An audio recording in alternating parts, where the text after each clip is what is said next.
Hello friends, ഇത് 2022 നടന്ന ഒരു കാര്യമാണ്. ഇത് സ്റ്റോറിയല്ല, എൻ്റെ റിയൽ ലൈഫിൽ നടന്നതാണ്. 2022 ആഫ്റ്റർ കോവിഡ് അമ്മയുടെ 84th ബർത്ത്ഡേ ആയിരുന്നു. October 30th. അപ്പം ഓർത്തു ഒത്തിരി നാൾ കഴിഞ്ഞിട്ടാണ് ഒരു ഗെറ്റ് ടുഗദർ വെക്കുന്നത്. അമ്മയുടെ പിറന്നാളായിട്ട് എല്ലാവരെയും വിളിച്ചിട്ട് നല്ലൊരു ഗെറ്റ് ടുഗദർ ചെയ്യാമെന്ന് വിചാരിച്ചിട്ട് ഞങ്ങൾ ചെന്നൈയിൽ നിന്ന് നല്ല ഷോപ്പിങ്ങും എല്ലാം ചെയ്ത് നാട്ടിൽ പോയിട്ട് ഞാൻ ഒരു lemon colour chiffon chikankari വർക്കിലുള്ള ഒരു ഷിഫോൺ സാരി ആയിരുന്നു കേട്ടോ എടുത്തിട്ട് പോയത്. അത് കഴിഞ്ഞിട്ട് അതിനകത്ത് ഗ്രീൻ കളറിൻ്റെ നിറയെ സ്റ്റോൺ വെച്ചിട്ടൊരു ചോക്കർ, ഇതല്ല, അത് പിന്നെ ഞാൻ ഇതുവരെ ഇട്ടിട്ടില്ല കേട്ടോ. ഇതെല്ലാം എടുത്തിട്ട് നാട്ടിൽ പോയി. അത് ഷിഫോൺ സാരി എടുക്കാനൊരു കാര്യമുണ്ട്. 2020 ഒരു ജോലിയില്ല, കോവിഡ് ആയിരുന്നു. സോ ഞാനൊരു 6 pack ആപ്സ് ഉണ്ടാക്കി. അപ്പം അതൊന്ന് ഫ്ലോൺ ചെയ്യാം എന്ന് വിചാരിച്ചാണ് ഷിഫോൺ സാരിയൊക്കെ എടുത്തിട്ട് പോയത്. അത് കഷ്ടപ്പെട്ട് നമ്മൾ എത്ര കഷ്ടപ്പെടണം, നമുക്കൊരു നല്ലൊരു ആപ്സ് വരണമെങ്കിൽ എല്ലാവർക്കും അറിയാമല്ലോ. അപ്പോൾ അതും ഞാൻ 60 വയസ്സാവാൻ പോകുന്നു കേട്ടോ ആ സമയത്ത്.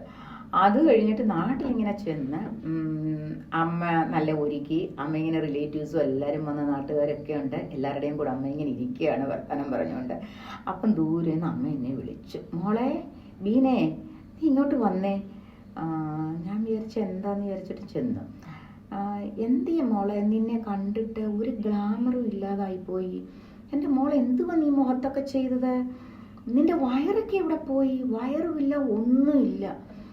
ഇനി അടുത്ത പ്രാവശ്യം വരുമ്പോഴുണ്ടല്ലോ എൻ്റെ മോളി കോലമായിട്ടൊന്നും വരരുത് കേട്ടോ. ഇച്ചിരി വയറൊക്കെ വെച്ച് നല്ല പോലെ വരണം. നീ എങ്ങനെ ഇരുന്നതായിരുന്നു? ഓർത്തോണേ എൻ്റെ വയസ്സ്. പക്ഷെ അമ്മയ്ക്ക് നമ്മളെപ്പോഴും കുഞ്ഞുങ്ങളാണെന്നാണ് വിചാരം. 25-26 വയസ്സെന്നാണെന്ന് തോന്നുന്നു വിചാരിക്കുന്നത്. അതെല്ലാം കഴിഞ്ഞ് ആ ഒരു മൊമെൻറ്റിലുണ്ടല്ലോ എൻ്റെ കോൺഫിഡൻസ് ലെവൽ അങ്ങ് പോയി. സത്യമായിട്ടും എന്നെ കാണാൻ ഒന്നിനും കൊള്ളത്തില്ലയോ, ഞാനങ്ങ് വയസ്സായോ. ശരി, പെട്ടെന്ന് തന്നെ അതങ്ങ് മറന്നിട്ട് എല്ലാവരുടെ അടുക്കലും സംസാരിച്ചിട്ടൊക്കെ നടന്നു. രാത്രിയായി.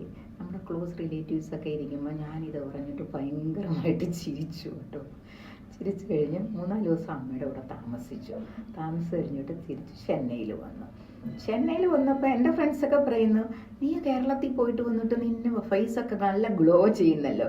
എനിക്ക് എപ്പോഴും അങ്ങനെ നാട്ടിലെ ക്ലൈമറ്റ്, വെള്ളമൊക്കെ എനിക്ക് നല്ല പിടിക്കും. അന്നേരം ശരി, ഞാൻ അത് കഴിഞ്ഞിട്ട് ഒരു 12 days കൂടെ ആയി കാണത്തില്ല. പെട്ടെന്ന് എൻ്റെ ബ്രദറിൻ്റെ ഫോൺ വരുന്നു. അമ്മ കുറച്ച് സീരിയസ് ആണെന്ന്. അമ്മയ്ക്ക് ഒരു അസുഖവും ഇല്ലാത്ത അമ്മയാണ്. അമ്മയ്ക്ക് ലൈറ്റായിട്ട് ബ്ലഡ് പ്രഷർ ഉണ്ടെന്നല്ലാതെ ഒരു അസുഖവും ജീവിതത്തിൽ ഉണ്ടായിട്ടില്ല. ഉടനെ തന്നെ ഞാൻ ഓർത്ത്, ശരി അമ്മയ്ക്കൊന്നും വരാൻ സാധ്യതയില്ല, അമ്മ നല്ല ഹെൽത്തി അല്ലേ എന്നുള്ള തോന്നലല്ലേ നമ്മളെപ്പോഴും.